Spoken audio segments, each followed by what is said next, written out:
All right, perfect. Yeah, so we're recording, and yeah, today's interview, I want to welcome Mark. He's going to share a little bit more with us in terms of his health, his fitness, energy. We also talked about some breath work and that he's been doing the Warrior program. So, welcome, Mark.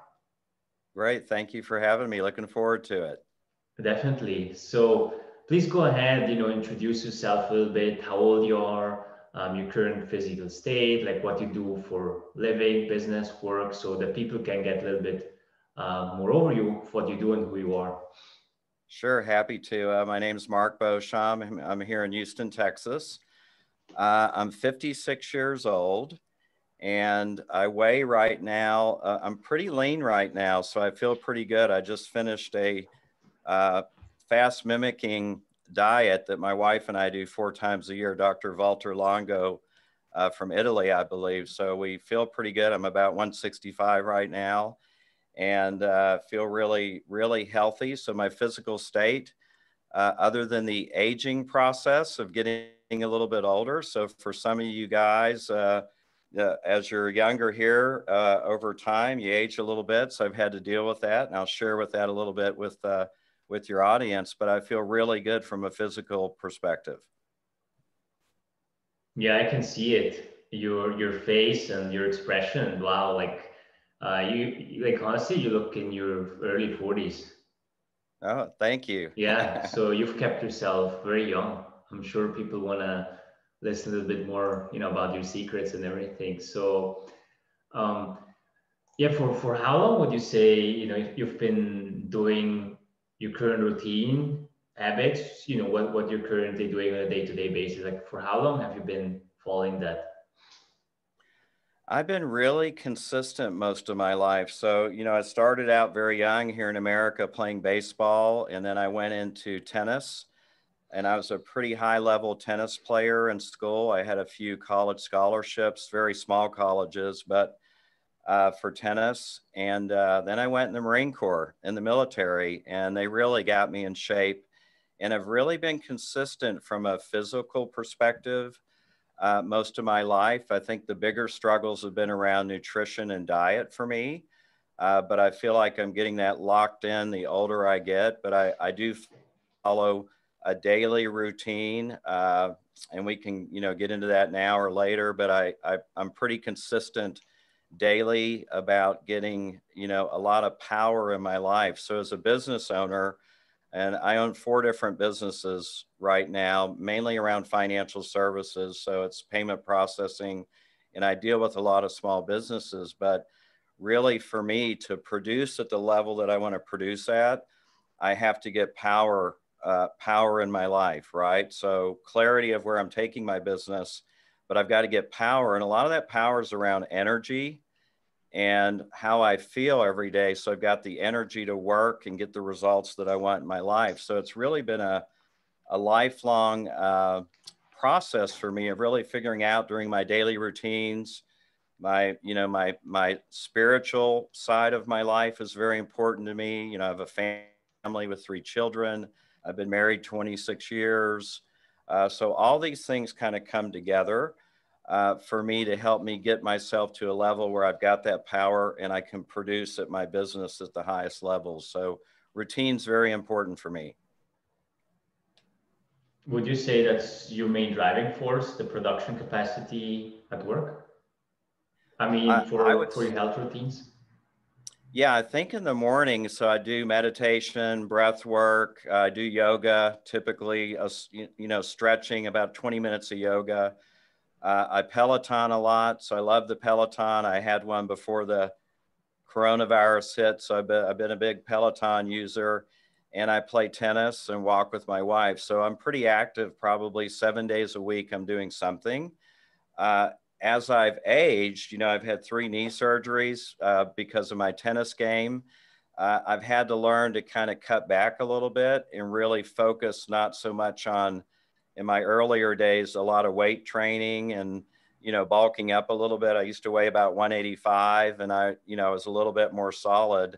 But as I get older, I'm looking for flexibility and I'm looking to get lean. And when I feel like I'm leaner, that's when I get the energy and I feel like I can produce from a business perspective. So I hit the spiritual in the morning, I hit the physical, I drink a green smoothie like Warrior talks about and Garrett White talks about, and take that and do that every single day of the week. And then I'm really empowered when I get here to the office to really stay focused and get my work done. That's a good, and not good, that's actually great morning routine that you got in place. Really taking care of the man himself first, leading yourself before you actually lead, the people, the employees, the clients, and everyone else that you face in the day-to-day business. So you already touched a little bit on your morning routine, your day routine. Can you walk us through the entire routine, like, when you get up until you go to bed, so that people really get to know you? Wow, like what you're currently doing that keeps you so young and so strong and at a good productivity pace at work. Absolutely. I'd love to. And, one thing, this really isn't a comparison game. So when I look at myself in the mirror every morning, I'm not competing anymore against other people. I'm really competing against myself. So, when you hear what I do today, it's not what I've done my whole life. It's taken me many years to get to this point. And some people listening might be doing a lot more than I do or less or whatever. It's really what works for you. So I typically look at the day like an airplane, right? An airplane, when you go on a trip, is taking off, and that's my morning routine. And at night, when I land, that's my evening routine. And in the morning, this morning, I got up a little earlier than usual. I got up about 4:45. One, because I had so many things going on in my head about work. I'm really excited about what I'm doing right now. And a few years ago, that wasn't the case. I was really bored with my life and I had made some changes, and I'm just energized about what's going on in my life. So I got up in the morning, I drink a big glass of water. I make coffee for my wife. That's an act of service for her. She likes to have her coffee ready when she gets up. And then this morning I did about 20 minutes of yoga. And I have a little area in the house where I go. So I did 20 minutes of yoga. I did a Bible study this morning. I did my breath work. So we talked a little bit about Wim Hof, and I did 4 rounds of breath work. And if I can say, if there's one thing in my life that has made such an impact this last 3 years, I've probably been doing the breath work about 2.5 years. It's the breath work, and it really just gets me in a place. It energizes me, makes me feel relaxed. It reduces my stress levels. And prior to the breath work, I would meditate in the mornings, but when I added the breath work before my meditations just got deeper and deeper and better. So I would highly recommend the breath work. So I do do 4 rounds of breath, 3 to 4 rounds, a short meditation in the morning, and I do my longer meditation at night before bed. But I do a short meditation in the morning, and then I get up, I go out, make my smoothie for the morning. That's typically a green powder smoothie. I used to mix them up and it was just too much work. Maybe I'm a little lazy, but I don't like cleaning all that stuff out every morning. So I do a powder smoothie. I do some apple cider vinegar, some MCT oil that I mix in there, and different proteins and probiotics. And I'll drink that every single morning. So I drink that 7 days a week and have for many, many years. And I'll typically intermittent fast maybe 2 days a week. So a couple of days I'll skip everything and either have black coffee and water, and then I'll have my first meal at 1 or 2 in the afternoon. But today I had the smoothie. I'll wait till lunch till I have anything, and then I'll either usually eat at my desk. I drink a lot of water, and sometimes we'll order out here in the office. And then what I try to do in the office at lunch is I'll shut my door and I'll meditate another 5 or 10 minutes here in the office. Very short meditation, usually a body scan meditation. And then I'll do 5 or 10 minutes of ab work right here in my office. So I don't like to do abs that much, but I'm 56 years old, so I need to have a strong core. So I like to knock that out in the afternoon at lunch. And I might do some business learning at lunch. So I'll take 45 minutes at my lunch and maybe reading a book, or I'm studying something. I've been looking at ozone therapy lately, or I'll just read different things. I like Dave Asprey at Bulletproof. I listen to a lot of his podcast. And then I'll do my afternoon workout when I go home. And, you know, I'm lucky enough at this point where I'm pretty flexible with my schedule. When I started the companies, I'd work 6 days a week, you know, for years till I got the business going. And then raising 3 children, I was a runner for 20 or 25 years because I could hop out the front door, run 5 or 6 miles, get back home and go to work. And now I'm lucky enough where I have the time to do these routines. And then I'll get home in the afternoon, 4 or 5 o'clock, and I'll do a ride on my Peloton, and typically do a stretch, a ride, and maybe a walk, maybe a body weight exercise. That typically is 30 minutes to an hour every day. And if I'm playing tennis that day, I'll skip the Peloton. So I still play some singles tennis here in Texas a couple days a week. It gets pretty hot here, so it's still a little warm. So I'll play tennis a few days a week.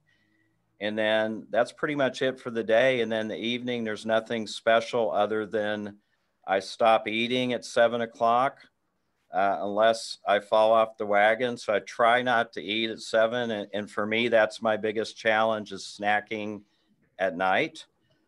So I have a tendency to get hungry later at night, and I'll snack. So I'm trying right now not to eat after 7. Don't take a whole lot of liquids. And then we get to bed pretty early. I'll put my phone down and we do a 20-minute meditation, my wife and I, for bed. And that's my quarter goal, is for her and I to get on this pattern of doing the 20-minute meditation at night. So I kind of break up my year in 90-day segments throughout the year. And that's how I run my company too. So we have these 90-day sprints that we work on. And I've got about 400 salespeople that work for me across the country, and they're independent salespeople, but I lead them in these 90-day sprints as well, for those that want to participate, on setting up their quarters and producing around their quarters and trying to really get the results they want in their lives. So that's kind of my daily routine. So It's a lot of yeah, stuff. please. Yeah. I was just about to say, like, it's good that you set the frame, not comparing yourself, or it's a game just you against you yesterday, becoming 1% better every single day, and not comparing yourself with someone else. Because when people hear this, they're like, wow, all these things. But as you said, it didn't happen overnight. Step by step by step. Now you're, from what I'm hearing, you're working also on the meditation, on the evening meditation, late night snacking. So there's always something to add, something to optimize. And yeah. Yeah, and it's a process, and I'll give you an example. And I've been trying to meditate. I've made a goal to meditate 365 days a year. I've had that goal for 15 years, and I've never hit that goal until just these last few years. So it took me 15 years. One year I might meditate 20 days and not do it the rest of the year, right? And the next year I might make it 2 months. So it is a process, and it's step by step, and it's building the discipline within yourself to just get a little bit better each and every day, like you talked about. And, you know, I don't do, some days I don't, well, I do it every day. I have been doing it every day. I don't think I missed a morning routine in probably 2 years, but there are a lot of days where maybe I'm not going as deep as I should go, or I really don't feel like doing it, right? We all have those days. And you just kind of muscle through it, right? And that's kind of from a business perspective, that's where you get the results in your business. It's easy to do things when everything is going great, when there's no coronavirus, when the economy is, money's flowing, and that's the easy time for business. It's the harder times are when the real business and entrepreneurs need to step up and do the work, right? Even if we don't feel like doing the work. And it's just been a a very long process for me. So I don't want anyone to think, like you said, that this happened overnight. It's taken a lot of years of work. Definitely. Success is never an overnight process, not a business, and definitely not when it comes to your own health. So Absolutely. from what I'm hearing, like when you break down your entire routine, I have a feeling, and maybe you can confirm it, that meditation, and I would say breath work falls into that, is like a tool that gives you that balance in terms of your daily state for performance at work. Would you agree with that? Yes, you broke up a little bit a second. Did you say the meditation got me? The meditation was what got me in a balanced state? Is that what Yes. you're saying? Okay. Yes. Yeah, I think for me, the spiritual side of things, for me, I look at meditation as a way to get closer to God. So it could be a tool for stress reduction. And for me, I look at it more as a way for me to get closer to my definition of what God is, right? And everybody has their own conception of that. But yeah, I think it really helps me balance out. And I do something, we talked about warrior. So I do something called the stack every day. And it's really based on someone named Byron Katie. If you've ever heard of Byron Katie, she wrote a book called Loving What Is, I believe. And I saw Byron Katie many, many years ago in a seminar with Wayne Dyer. And I'm a big fan of Wayne Dyer as well. But she's come up with a way to question yourself and look at yourself introspectively each day and look at the stories that we make up and the stories that we tend to believe about ourselves. And for a lot of men that I've worked with, there's stories like, I'm not enough, or I can't do it, or I'm not smart enough, or I'm not, there's a lot of the insecurities that a lot of us men have. And when you really break those down and look at them, you can realize they're a lie, right? They're just a lie that a lot of us tend to believe about ourselves. So I do that stack each day as well. And that really helps me look from a frame in the morning of what am I choosing to believe about myself today? And what am I choosing to believe what's possible for me today? And when I start from that place and I do the meditation, and for me, the meditation, I use Headspace a lot. I also will start with Headspace and then I'll just kind of go on my own once it's finished. And I'm just listening, right? Just listening for God and listening to whatever's going to come into me for that session. And I really probably get more at the lunchtime when I do the meditations at lunch. I really enjoy that because I'm awake and I'm really focused and I just get locked in there at my lunch times. But yeah, the answer is yes. It helps me gain some balance, helps me gain some clarity, and helps me really just step back a little bit and look at where I'm at, either throughout the day or throughout my week or my month or wherever I'm at, my business and life. It's brilliant. I can 100% agree with you. Like, I I started with one meditation a day. It was 2 3 years ago. I think it was 2018, and I had the same goal. I want to meditate the entire year. I did it last year. Awesome. This year, I think I missed one day, one Sunday. Didn't really feel well, but I don't want to make excuses. I missed it. That's okay. I take ownership. But I start with the morning one and then the evening one. And I can say that's what you're currently working on as a main goal in your routine. I can say that the biggest difference was the evening meditation. If I do that around 15 minutes before sleep, wonderful sleep, REM sleep, Yeah. deep sleep, super deep. I dream everything like amazing. If I miss it, I skip it. Uh, Yeah. I've Drastic noticed difference. that too. Yeah. Really helps with my sleep. And I'm kind of an insomniac type it's very difficult.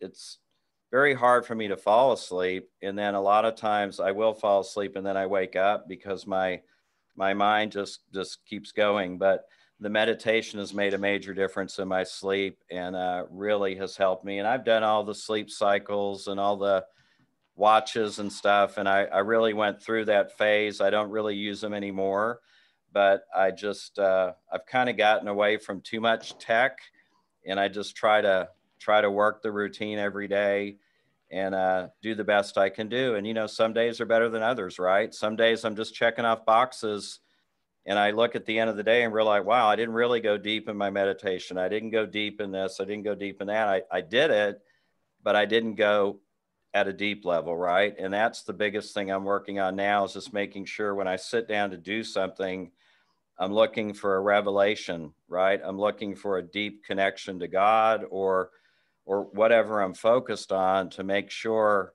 it doesn't have to be a long time. It could be short, but to make sure I'm really doing it with a consciousness about it and intentionality.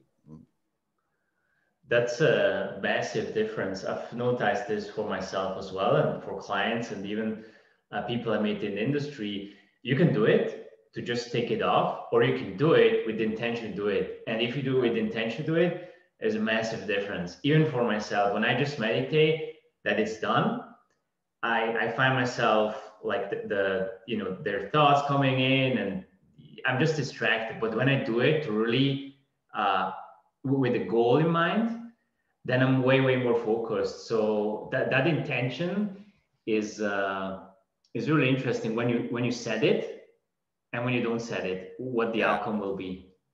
Yeah. And it flows through in your business life too. For the business owners, when you have an intention for your business, and this is what I see a lot too. A lot of business owners, a lot of times we set goals around what we think we're supposed to set a goal, like what society wants me to set, or my wife or my husband or my coworkers. Like, I'm going to hit this big sales goal, or I'm going to make all this money. And really, a lot of times those goals aren't really what a person really wants, right? So I kind of look at the why behind the what. So here's the what, but what's the reason why I'm doing this? And as I get older and mature a little bit, things become a lot less about money for me. It's more about, is that going to be that target or that goal? Is it going to be some thing that stretches me, that expands me and grows me? And I'm at a stage where all my daughters are grown up, but I have grandchildren now. So, a lot of what I'm doing these days for me is legacy building, and it's being an example for my family, right? Because you can tell children how they need to live and lecture them, but they see how you really live, right? So the most important thing for me today is to live what I speak. And my kids and my grandkids will see that, and hopefully they'll follow suit, or maybe they'll get something out of watching me, the way that I live my life. And it certainly is not perfect. So I want everyone to know I still make a lot of mistakes. My wife would be more than happy to tell you all the areas I need to improve in. No, that's a great focus that you have, and with the driving force for for the younger generation that's coming. So you touched on the why and your current driving force for your overall life. Would you say your why, or the reason you take care of yourself, um, is, I know we touched on this in the beginning, that it's your capacity, production power at work. What would you say on an emotional reason? It's also for your family, or for something else, or is it really mostly the business? It's really, these days, it's about my family, right? It's about creating something of worth that, well, one, about the people I work with, my team, my employees, all the people that I work with. And, one thing that happened to me at age 26, and I think this is important because this is really what changed my life, is, right, I had a very major problem with alcohol. And I grew up, and I have a lot of alcoholism in my family. And I kind of took after my father and grandfather that had these challenges. And at the age of 26, I got sober, right? And that was the last time I took a drink. September 15th of 1990 was the last time I ever had a drink of alcohol. And for me, that set the stage for everything that we're talking about today. Because if I wouldn't have gotten through that with help from other people, I don't think I would be anywhere near where I am today. So for me, one is I continue to focus on not, and it's not difficult because it's been so long, but I continue to stay sober, away from alcohol and away from anything that would cause me to go back to that. But it is all about family today. It's about legacy. It's about helping others a lot more than it used to be. You know, when I was your age, it was all about success and it was building the company and making the money. And uh, you know, Carl Jung talks about the seasons of of a man's life. And you get a little bit older and you look at all the things I did in my younger years, not that they weren't important, but a lot of it was around what my body could do and my physicality and my strength and energy, and that gave me self-esteem and confidence. And today, I still get a lot of confidence out of being in shape and being healthy, but it's also about others too, and how can I help others along the way, and especially be an example for my family. So that's the why behind everything that I do today. And you know, I guess it might be good. You know, I mentioned earlier about 3 or 4 years ago, before I got into Warrior, I ended up going to Warrior Week, and I fly out, and I'm pretty involved in Warrior with a lot of the guys there. Uh, but I was running a company. I would think I was 53 at the time, and I was running a $50 million company. We had, I think, 2,000 sales partners that sold for us and employees. And I was president of the company. I owned a very small piece of it, but I was really in a position financially where I could have said, this is it, right? I'm checking out. I'm just going to work here. I'm going to work till I'm 60, 65, whatever, and check out. I've got a great job and I'm financially okay. But, you know, I hit that stage at 53 and I was like, is this all that's left in life, right? There's no excitement left. You know, I didn't have anything to get energized about. And I was really at a stage where I was bored with what I was doing. So I was still going through the motions and doing the stuff, but I wasn't energized. And I didn't have a passion again about life. And that's when I made a big decision to, one, I got involved more in Warrior, but I left that job. I quit the job, and I had other businesses running at the time too. And then I started in the same industry, the payment processing, started my new company about 3+ years ago. And that kind of re-energized me. So if there's any, you know, any guys or women thinking about like it's over when you get into your 50s, I mean, I feel like it's just beginning for me again. And luckily, our new company is thriving and doing very, very well. And I'm re-energized again. I have a new passion about life, and physical fitness and nutrition is a big part of that. Because if I don't have that, I won't have the energy to do what I need to do every day. Mm. It's very well said, especially when you said with, I actually took some notes here. That really, really good perspective that you have with 50. It's not over. Life can just begin for you. So many people think it's too late, it's over, but just as you said, or as I want to add here, it's only over, it's only too late if we decide to. Yeah, that's So great. it's our choice. Mhm. Very well said.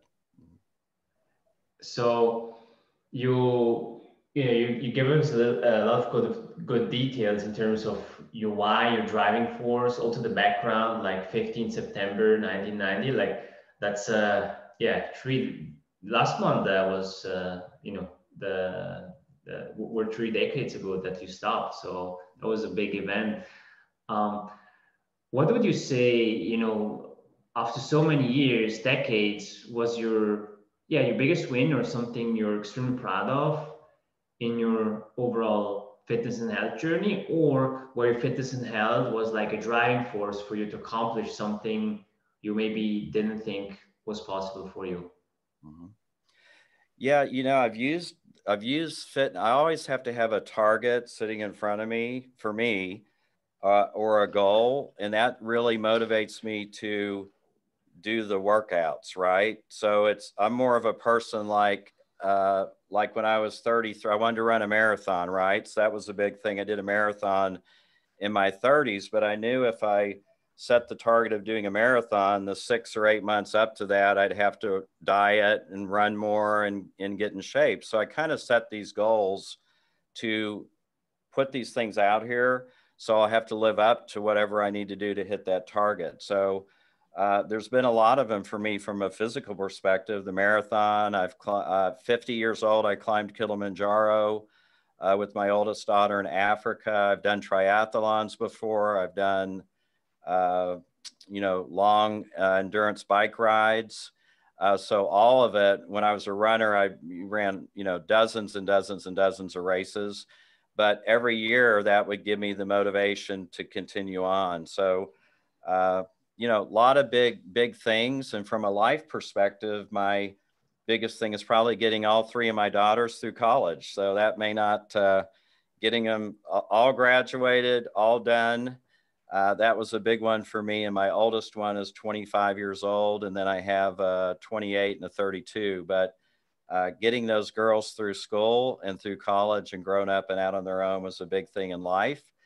And then business wise, there's a lot of milestones in business, but just being able to stay in business. My first business I started in 1995, and I still have, that's one of the payment businesses, but it's still an operational business today. So I've, been in the payment space for, this is my 25th year. So staying in this industry for 25 years. And luckily, I think I have a pretty good reputation in this business, and I've been able to really help some people along the way. So that's my biggest business one. And financial freedom certainly is a great thing to have. And I've worked really hard for it. So I'm in a great place from a business financial perspective.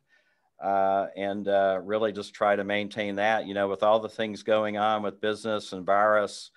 When the US shut down a lot of the businesses, that affected my income because I'm doing all the credit card processing in all the restaurants across the state. So when they shut that down, that exposed a lot for me. And I think when these events happen, as business owners, it exposes us, right? So I could look at my cash flow management, my personnel management, my financial, making sure I had credit lines available and all the banking and things that I needed. It really exposed a lot of those areas. So I, immediately got on it, and, cash is king in these type of situations, and raised money. And we were able to weather that storm, and our volumes are back to normal, and everything is looking pretty good. But it's been tough here in the States, and I'm sure where you're at, with business owners just having to try to survive this virus. And I was in Cabo for 2 weeks last month, and 40% of the businesses are shut down there. So it's really sad to see the impact that this has had on a lot of the small businesses around the world. Definitely. It's not an easy time for business and any other area of our life. And I agree with you. It exposes not just the business, but the business owner. How do you react in those situations? And I believe, especially because you have so many daily activities and habits and routines where you lead yourself first, and maybe you can agree with that, it was, I'm not saying easier, but it helped you go, and it's still helping you go through these tough times, because when your back is against the wall, when your back is against the wall, where it's firing an employee, the economy, it's really you against yourself. It's a mental game and mental toughness. And when you can back yourself up, and you can lead yourself, you do the daily work, you stay more grounded. Yeah, absolutely. And, resilience is something we want to build in ourselves. And, we talked about this before we started this interview, and you said, I look at things from a perspective of I am responsible, right? And if there's anything, and all the business owners listening to this know this, but if you take responsibility, that's the first step. I am responsible. I'm 100% responsible for the results that I produce in my life. And if you live your life from that perspective, then you're going to be an overcomer, in my opinion. So things are going to happen. And being in business as long as I have, I was through the 2008 financial crisis, and we got hit a lot harder in my industry in 2008 than we did in this one. But I had some experience. I had some certainty around how I could manage it, and luckily, I wasn't leveraged too high as far as a debt went. So there's a lot of businesses, and I deal with business owners all day. Those are our customers. So I see the ones that have leveraged themselves too high or didn't properly plan or aren't really putting systems and processes in place to run the business effectively. And that's why it says the virus exposed people, because if you're when the economy's roaring along and you're doing okay and not doing great, when the economy goes down, those businesses doing okay are probably not going to make it, right? So all of it works together. And I think the daily routines, the daily habits, the daily disciplines, that all builds that resilience and builds that attitude that I can overcome this, or I'm going to get through it, right? And sometimes it's just a matter of surviving and getting through it. So you get to the other end, and then you can prosper again, and you can start to really rebuild again if you need to. I love what you said. I can overcome this, or I can get through it. Very, very different outcome based on that perspective. Whole different mindset, right? Yeah. So, a lot of people watching this that run one business, two businesses, multiple businesses, some are executives in the corporate world, salespeople, all around the world. There's one thing that most businessmen have in common. It's being time poor or having a lack of time. And a lot of times I hear that, yeah, I'm busy. I can't take care of myself right now. I can't do the workouts. I can't do this. I can't do that. Like time is always, I'm not saying an excuse. Like I'm a business owner as well. I know it's hard to get in your daily routines, your workouts, and everything that comes with it. But what would you say to someone who says he lacks the time? Like, what's your thought on that? What's your advice? Yeah. I mean, time is one of the finite resources we have to deal with, right? So we all, you can look at one person and they have the same 24 hours and they can get a lot more done than another person that has the same 24 hours. But uh, I would say that, yeah, it's a challenge, especially if you're busy and you're in sales, and it depends in the time of life that you're in too, right? And I can remember if you're raising children in a family, it's a lot different than if you're single and don't have to take care of those kids. So, life will flow, ebb and flow. And I think you just need to be flexible on how you manage your time. But, a lot of people spend their time watching Netflix all night. A lot of people spend their time hanging out and sedating, not really doing things that are going to produce the result they want in their life. So, I see that more as an excuse. When someone says, I don't have enough time, uh, it's either they don't want to do the work required to get where they want to go. And that's a common thread in the world today, right? We want the result, but we don't want to have to do the work to get the result, right? And I don't blame anyone for it. If I could just get the result, not have to put the work in, sign me up for that. I'll do that every single time. I'll take the easier, softer way every time. But the reality around it is it just doesn't work that way. And there aren't a whole lot of shortcuts. You can work harder. You can also work smarter. So if you work smarter and harder, you're going to really be successful. But I would look at, if your excuse is time, what is the cost of not doing this work in your life, right? So how's this going to affect me, especially if you have a family? If I don't take care of my body, if I don't do the things spiritually, whatever it is for you, meditation, journaling, reading, church, podcast, whatever it is, if I don't take care of myself first, how can I be there for my family and my children my coworkers, my teammates, my employees.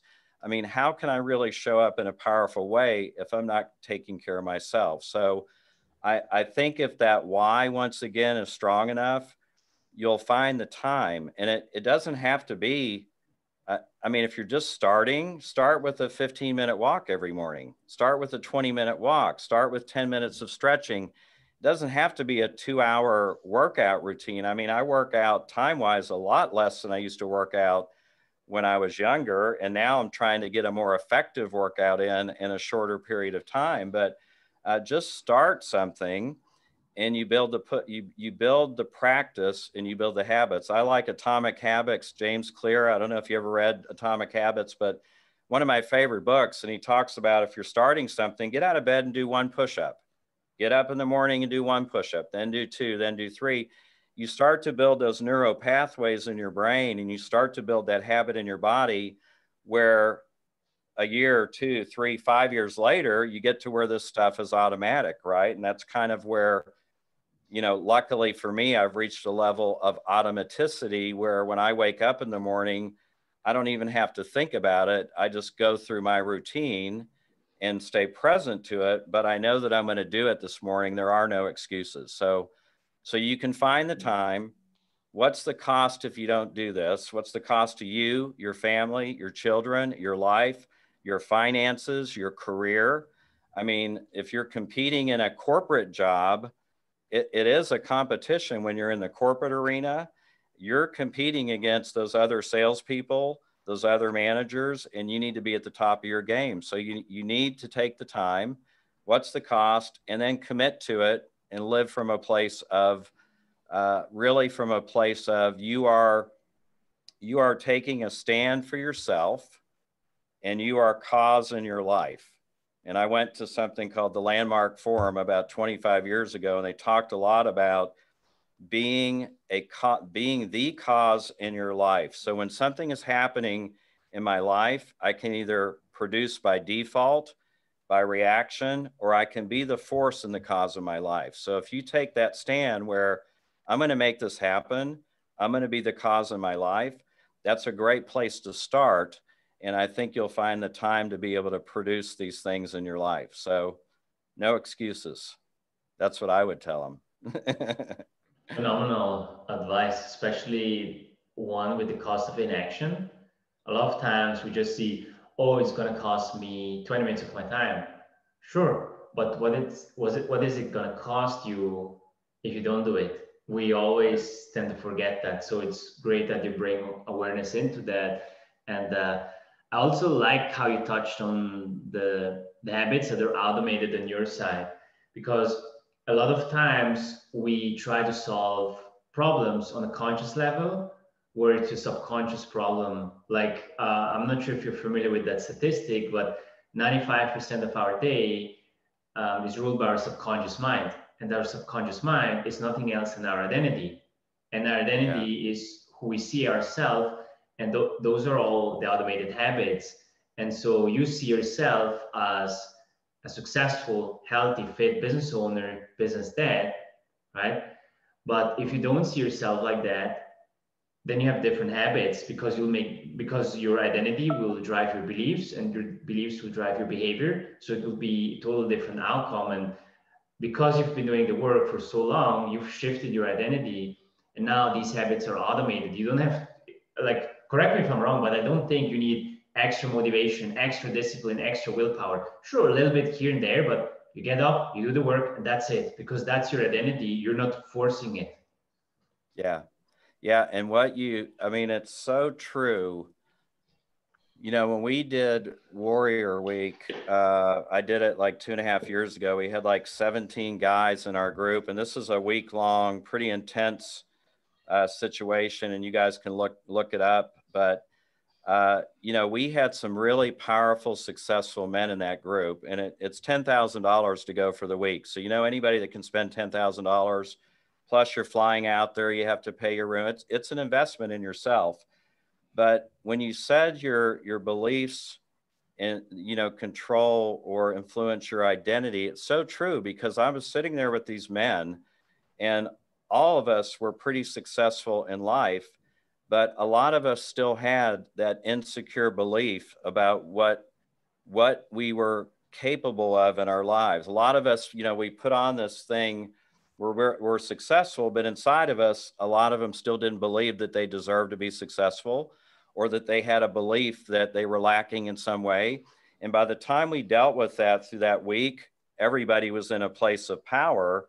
But I think it's true, you know, the way you change your identity about yourself really are these little habits we do each day. You know, when you start doing this stuff and you string some days together and you feel good about your fitness and your energy level, and you're doing things that are improving yourself, you build a certainty about yourself and you build a little bit more confidence. And before you know it, your identity does shift on who you are and what kind of person you are. And that's the story you're telling yourself about who you are, right? And when you shift the story and change the story, you change the belief, whatever you want to call it, that creates a whole new person, a whole new creation. And that's what I'm after every year. I don't want to sit and be the same guy I am right now a year from now. And I don't care if people think, oh, he's, you know, even my father is 80 and he is still working on getting better.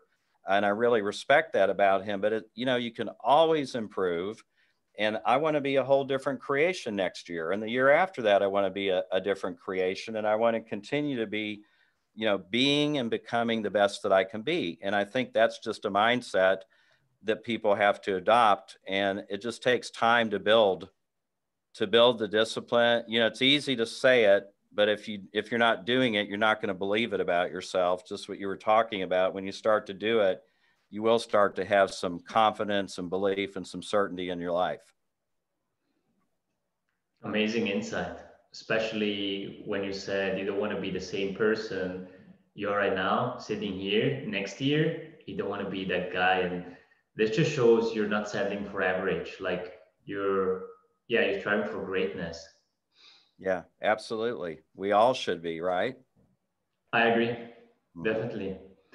Okay, so we got really, really good insights from you. One from your daily routine, what you do from when the alarm goes off until late night with the meditation.